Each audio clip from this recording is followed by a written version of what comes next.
amid the energy crisis. Peace talks between the U.S. and Iran remain in limbo, with Tehran questioning if Washington is truly serious about diplomacy. Oil prices rise as of 9 a.m. Philippine Standard Time after Iran's president declared the Strait of Hormuz won't return to normal circumstances. Benchmark Brent crude trading at $101 per barrel, up 2.3%. West Texas Intermediate sitting at $96 a barrel, up 2%. Iran's foreign minister met with Pakistan's prime minister Saturday to discuss arrangements regarding the peace talks. But U.S. President Trump canceled the trip of the U.S. envoy to Islamabad after Iran supposedly refused to hold direct talks. The Iranian president asserted Tehran would not enter into forced negotiations. In an interview with Fox News Sunday, Trump said Iran could just call if it wants to negotiate an end to the conflict. The president reiterated Washington's demand that Tehran could not have a nuclear weapon. Otherwise, he said, there is no reason to meet. Here at home, Attorney Mans Carpio, husband of Vice President Sara Duterte, will file criminal complaints against officials of the Bangko Sentral ng Pilipinas, the Anti-Money Laundering Council, and several members of the House Committee on Justice over the alleged release of confidential bank records. According to Carpio's legal team, the disclosure of documents may have violated the Anti-Money Laundering Act, the Bank Secrecy Law, and the Data Privacy Act. Those expected to be named in the complaints include BSP Governor Eli Remolona Jr., AMLAC Executive Director Ronel Buenaventura, and Representatives Jervil Luistro, Percival Sendanya, Chev Jokno, and Laila De Lima. Carpio claimed the alleged leak of financial information was used to fuel political attacks and black propaganda in the lead-up to the 2028 national elections.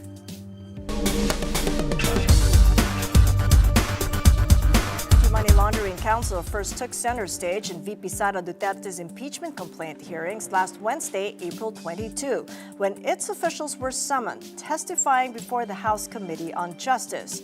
On the same day, the ICC Appeals Chamber at The Hague upheld its jurisdiction over former Philippine President Rodrigo Duterte's case, rejecting his appeals. Back here in Manila, the House Justice Committee panel votes on whether probable cause exists for VP Sara Duterte's impeachment complaints Wednesday, April 29. Given these developments, how are investors assessing political risk in the Philippines? With us for more, Bob Herrera Lim, Managing Director of Global CEO Advisory and Consulting Firm Teneo. It's good seeing you, Bob. Welcome back to the program. Good morning, Cathy. All right, so has last week's developments moved the needle on political risk here in the Philippines? I think there are two things that move the needle, right? The first is it seems likely that Vice President Sara Duterte will be charged before the Senate. Okay, that seems to have gone up a lot given how the progress has happened in the House.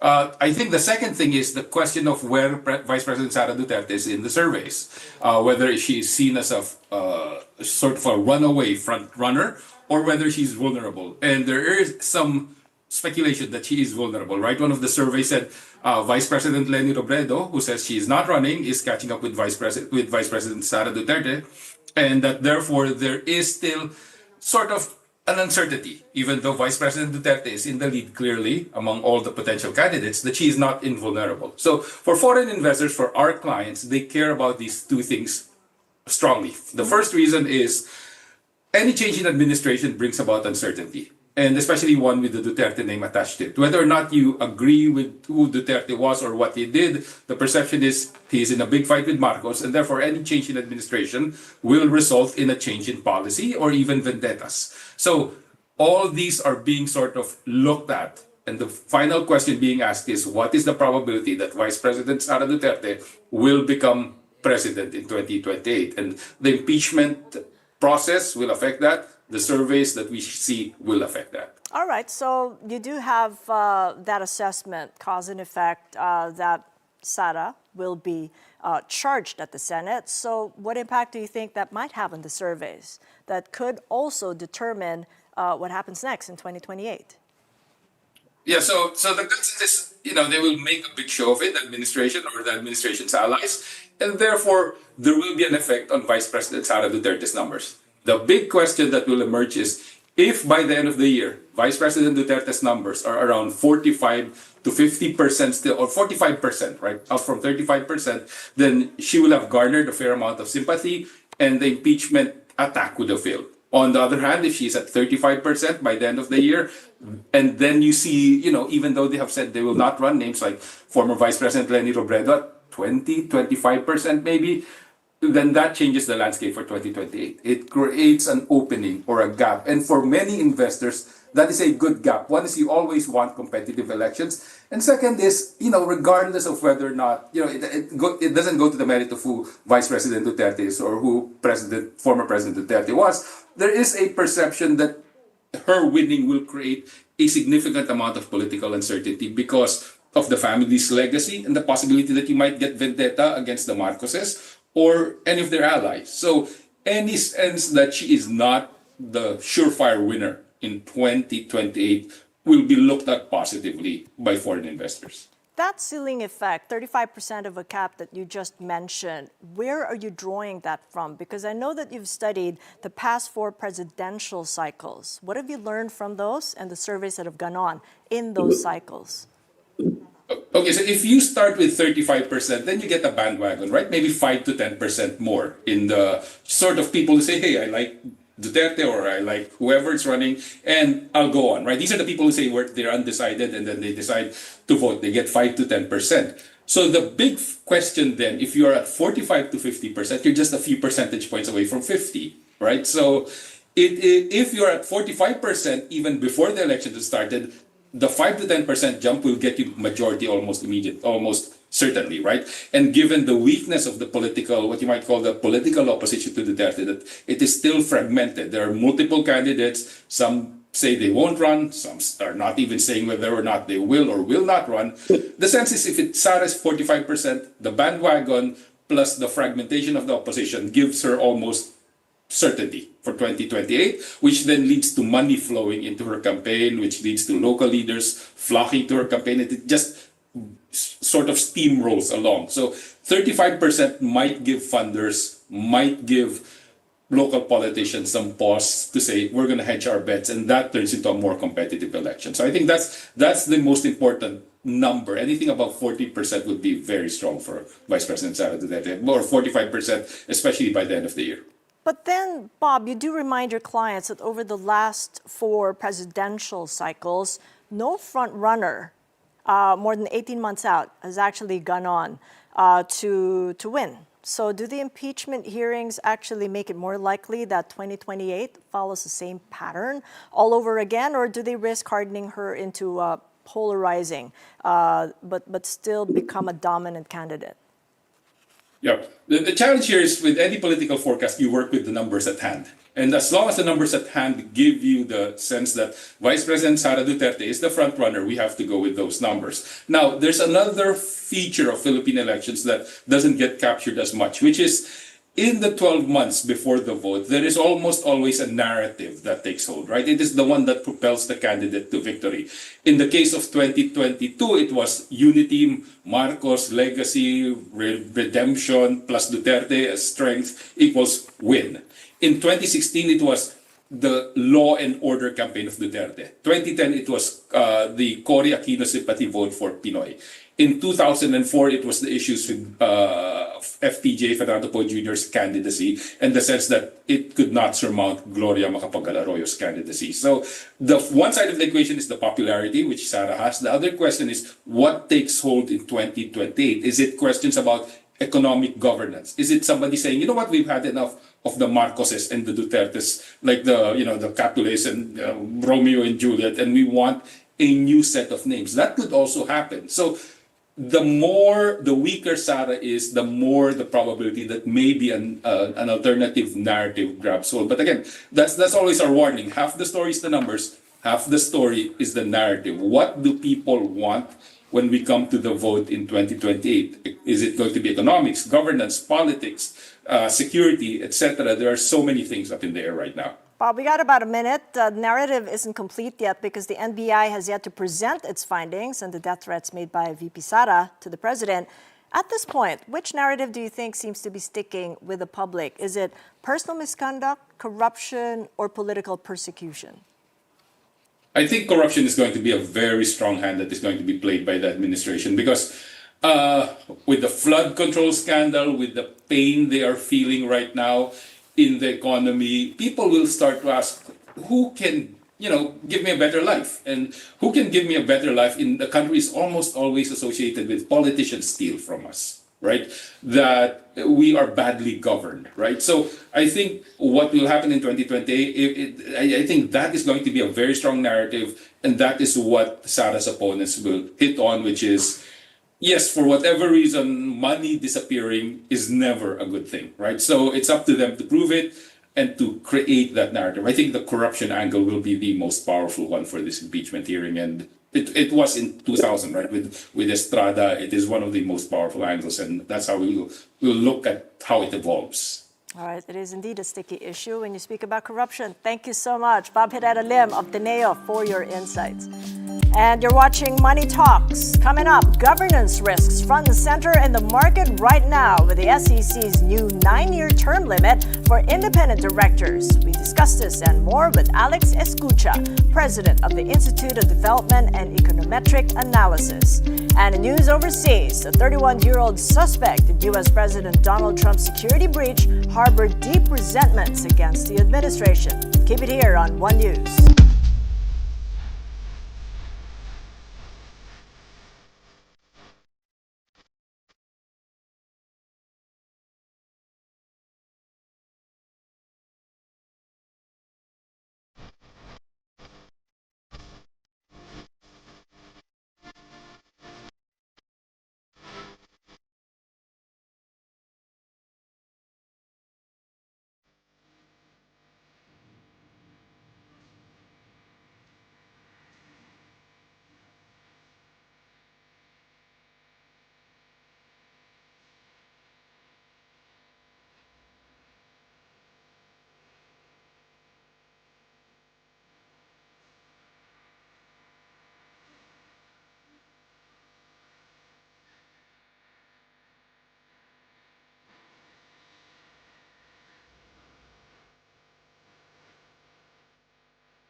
Welcome back to Money Talks. I'm Cathy Yang. Business confidence fell to its weakest level in 25 years in March. Firms turned pessimistic amid rising fuel costs linked to the Middle East conflict.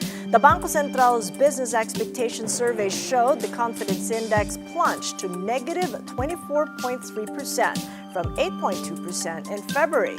This is the weakest index in 25 years, or since the negative 32.6% recorded in the fourth quarter of 2001. The central bank said firms cited surging pump prices, which they expect to dampen consumer spending as costs spill over to other goods and services. The same survey showed outlooks also turned pessimistic, with the 3-month ahead index falling to negative 17.3% from 37.4%, and the year ahead index dropping to 11.7% from 51.1%. The Philippines and the U.S. are moving to fast-track the Luzon economic corridors. Both sides step up coordination on key investments. Finance Secretary Frederick Go met with U.S. official Heather Varieva, now designated advisor on the corridor, to advance implementation plans. They discussed a steering committee meeting set next month and an investors forum later this year. Both are aimed at speeding up priority projects in infrastructure, energy, logistics, and industry. The meeting will gather high-level officials from the Philippines, the U.S., and Japan, with site visits across key project areas. The corridor, launched in 2024, seeks to link Subic, Clark, Manila, and Batangas while attracting global investments and boosting connectivity.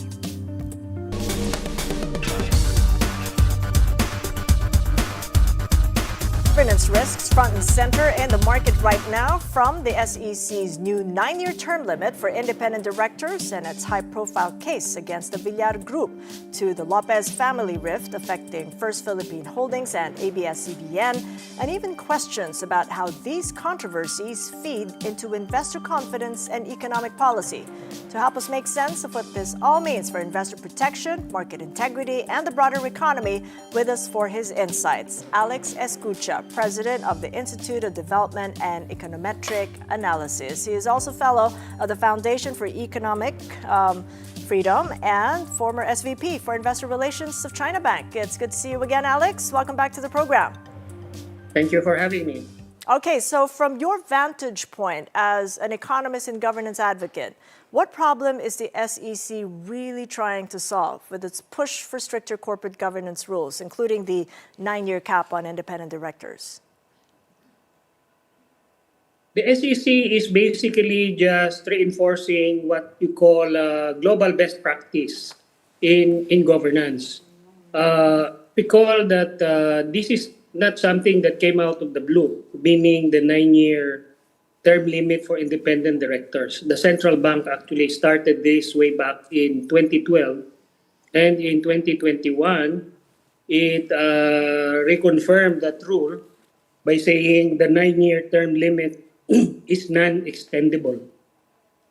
Exactly. I mean, the Banco for Central did implement it, and it's been there since 2012.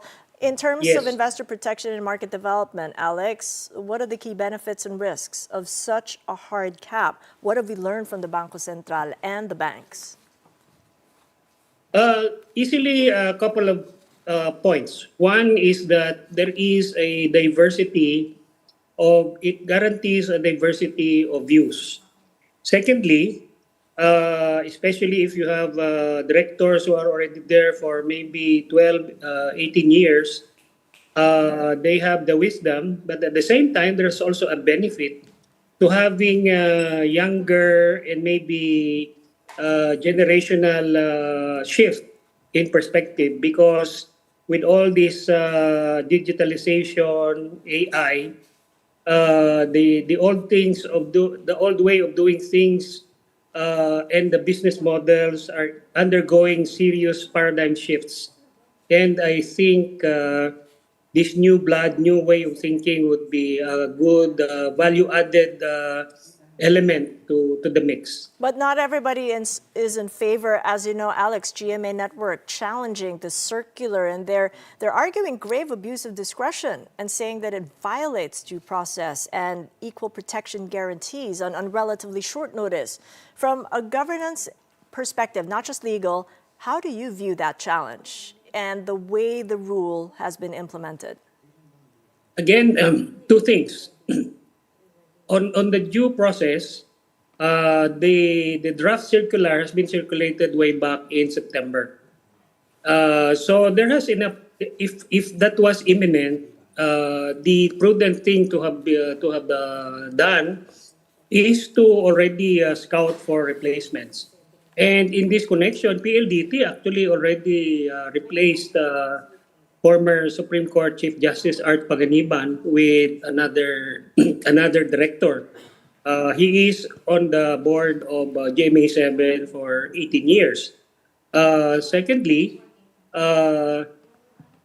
it stands to reason for me that this has been a rule among listed banks. So it is inconceivable that their lawyers or their directors are not aware of it. So the only exception that I found acceptable in the past 15 years about retaining a very long time board director or advisor was Washington CSIP, because the argument of BDO then at that time, you could not be serious in depriving us of the wisdom of WASISIP on the board. But then he was not on the board, he was on the council of advisors. So that's one thing that these companies who could not let go of their wise directors, they could transition from a director to a member of the council of advisors, or for that matter, to become a regular director. Nothing prevents them from doing that. Yeah, Council of Elders sounds good, but separately, the SEC is also pursuing a high-profile case against the Villar Group's Villar Land over alleged disclosure and trading violations. How does this Villar case fit into that broader story of governance risk here in the Philippines? We are talking of two different issues here. The first one, which was already surfaced as early as 2 years ago, one for LA-based analyst pointed out that based on the stock transactions of Golden Haven, the Memorial Park company, the Haven alone market cap or the total value of the stock is greater than the 1 trillion of SMIC, which is the largest market cap in the country. So that by itself was sort of a red flag. And this is completely separate from the issue that rose last year, which is the valuation of the revaluation of the properties in terms of adjusting the portfolio, and therefore the asset values ballooned by again another trillion, and that increase in the asset valuation was declared as an income adjustment. So those are two things. However, these are pure valuation issues and has nothing to do with their cash flows. No? I actually hold a series of Vista Land bonds, 5 years, and I still have a 7-year bond, and there's no problem with them meeting their obligations. It's an entirely focused on valuation issues, for which two things happened. Isla Lipana, the external auditor, refused to sign off on their audited FS, and the SEC blacklisted the appraisal company. So ECC has done something on this. All right. Now to the Lopez companies. First Philippine Holdings deferring its annual stockholders meeting amid a family dispute with reports of change of control provisions tied to the prime infra deals at the center of this conflict. From a corporate governance lens, Alex, when does a deferral still look like the legitimate risk management? And when does it start to undermine shareholder rights? I sort of hesitate to make a comment because I would only be referring to the surface level issues because there are easily 3 to 4, 5 level issues going back to the last 20 years regarding this. However, on the face of it, deferring a stockholders meeting is a way of telling the public we need to sort of patch things up among ourselves first before we convene the meeting again. I think that to me is the top of mind messaging, because we don't want to sort of air our dirty linen in front of everybody. But recall, Cathy, that this is a whole series of this is an ecosystem of the Lopez, from the Ben Press, which is now Lopez Incorporated, and then the two branches, the legacy businesses, plus the other energy-related businesses. And the issue refers not only to the First Holdings, but to all the governance boards and structures and the shareholding structures of each of these layers, including all the way to the top. All right. Thank you so much for your insights and governance risks there, Alex Escucha of the Institute of Development and Econometric Analysis. Thank you. And in other news, the U.S., Trump on Saturday survived another security breach, this time during a dinner with Washington officials and the press. The 31-year-old suspect harbored deep resentments against the administration based on notes obtained by authorities. Here's a report from the AP on what transpired that night. He's a sick person, a very sick person, and we don't want things like this to happen. Just minutes after a gunman tried to storm the White House Correspondents' Association dinner on Saturday night, believed to have been targeting President Donald Trump and top members of his administration, officers made an arrest. Here's what we know about the suspect. While officials have not publicly named the suspect, law enforcement officials have identified him to the Associated Press as 31-year-old Cole Thomas Allen of Torrance, California. Social media posts that appear to match the suspect show he is a highly educated tutor and amateur video game developer. Acting Attorney General Todd Blanche said Sunday the suspect is believed to have purchased the 2 firearms he carried within the last couple of years. The suspect was believed to have travelled by train from California to Chicago, then on to Washington, where he checked in as a guest to the Washington Hilton Hotel, where the Correspondents Association dinner was being held. Law enforcement officials who have examined the gunman's electronic devices and his writings preliminarily believe he intended to target administration members in attendance at the dinner. After attempting to run into the ballroom, he was tackled to the ground in chaotic scenes that resulted in shots being fired. According to officials, one Secret Service officer was shot in a bullet-resistant vest, but was recovering. Checking in on the markets, U.S. stock futures are a mixed bag in overnight trading over stalled U.S.-Iran peace talks driving up oil prices. The Dow slides 0.1%, S&P 500 trading near the flat line, and the Nasdaq advances 0.1%. Asian markets also mixed this Monday, with South Korea's Kospi gaining 1.9%, Japan's Nikkei 225 rising nearly 0.7%, and Australia's ASX 200 falls 0.33%. And a quick check on our own markets on the first day of this shortened trading week. PSEI opens this Monday higher, 0.2%, 5,956. The stock market shed 0.6% Friday, with negative sentiment seen prevailing this week amid lingering uncertainties in the Middle East. As for the Philippine peso, it opens today a tad stronger, 60.65 to the dollar. The peso slid to a 3-week low Friday to close at 60.70 against the greenback. And that is it for Money Talks. I'm Cathy Yang. Catch us again tomorrow, 9:30 a.m. Kapatid, we are One News, all sides, all the time. Have a great day ahead.